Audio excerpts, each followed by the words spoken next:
Internet, that was awful. Hugo's okay, thank God.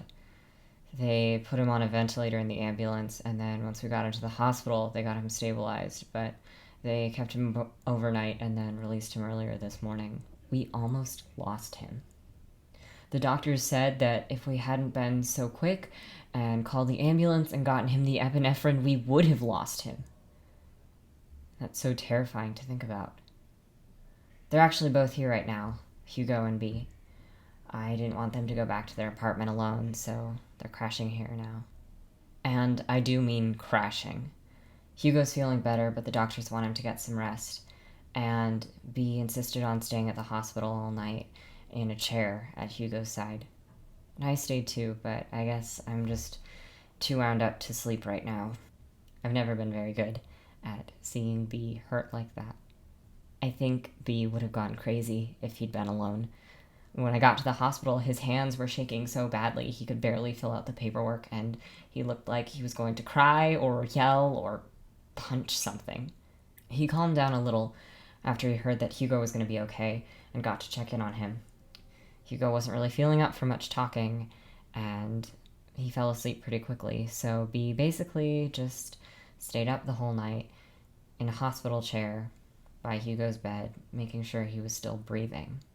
And I didn't want him to have to do that alone, so I stayed up with him too. B asked me why I was here with them rather than comforting Claudia.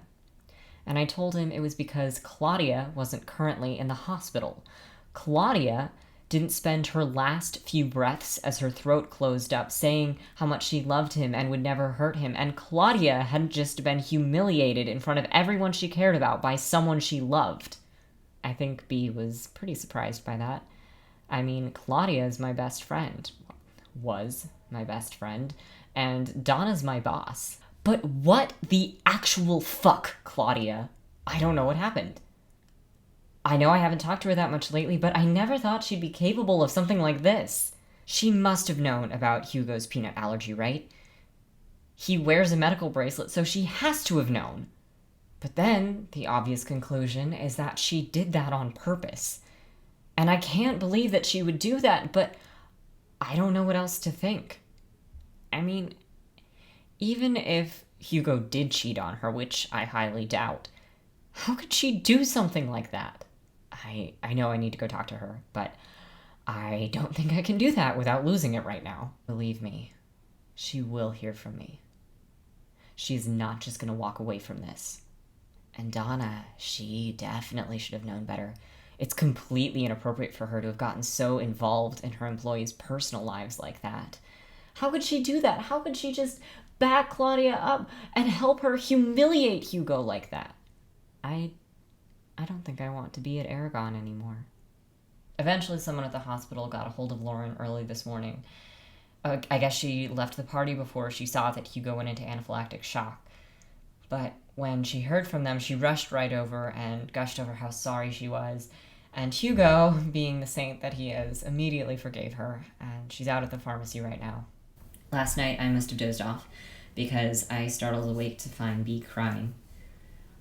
I think he must have waited until he thought I was asleep before he let himself cry.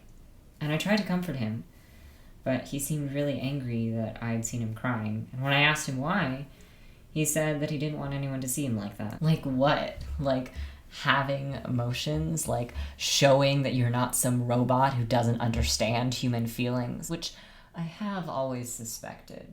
I reminded him that this was not the first time I'd ever seen him cry.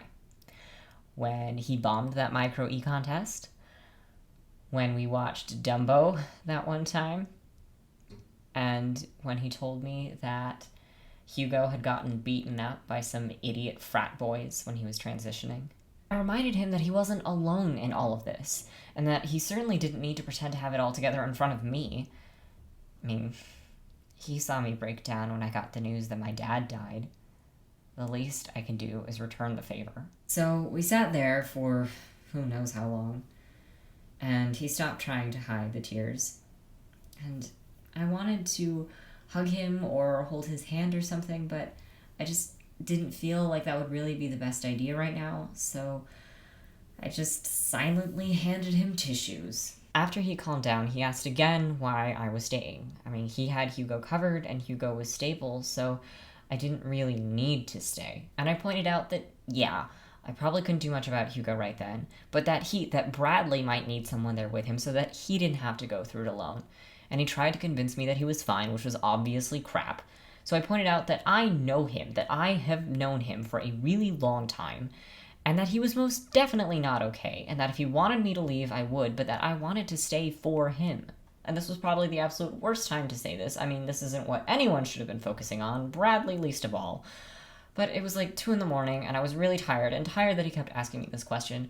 So eventually, I just said, because when I am with you, there's no place I'd rather be. That's probably pretty weird, right? And there was this awful pause, and I realized what I had just said, and I started babbling on about how he didn't need to respond to that right now, or ever, really, if he didn't want to, and that my timing was awful, and he had so many other things to think about, but I just couldn't stand to see him so unhappy, and how I care so much about him and about Hugo, and just shut up, shut up, shut up, shut up! Wow, I'd forgotten how nonsensical. Alright, so I guess we're gonna do this without the square mustache today. Wow, I'd forgotten how nonsensical you could be at 2 in the morning. I appreciate that quite amusing stream of nonsense. And if we're being honest here, I did want to talk to you about it too. But right now... Right, of course. How about I go get you something? Do you need anything? Coffee, tea, ice cream? A pillow would be nice. I was kind of confused because we'd already gotten some pillows for the chairs, but I was about to get up and get him another pillow when he laughed and stopped me and put his head on my shoulder. Ah, human pillow. Yep. But don't you ever for a second get to thinking you're irreplaceable. And we finally fell asleep like that. And even though we were in these really uncomfortable hospital chairs and everything was awful with Hugo, it was really nice to wake up with his head on my shoulder. I am such a cheese ball! Anyway, so then Hugo woke up. And it was awful to see him realize where he was and remember everything that had happened yesterday. But he was still pretty groggy, so I suggested that we all go back to my place to crash, and that we'd figure out what to do next once everyone had gotten some sleep. There's so much that needs to be done right now, and I already have a ton of texts and voicemails from Claudia and Donna. But before I deal with any of that, I need to get some more sleep. You know, that is the first time in years I have heard someone mention irreplaceable and not wanted to punch something.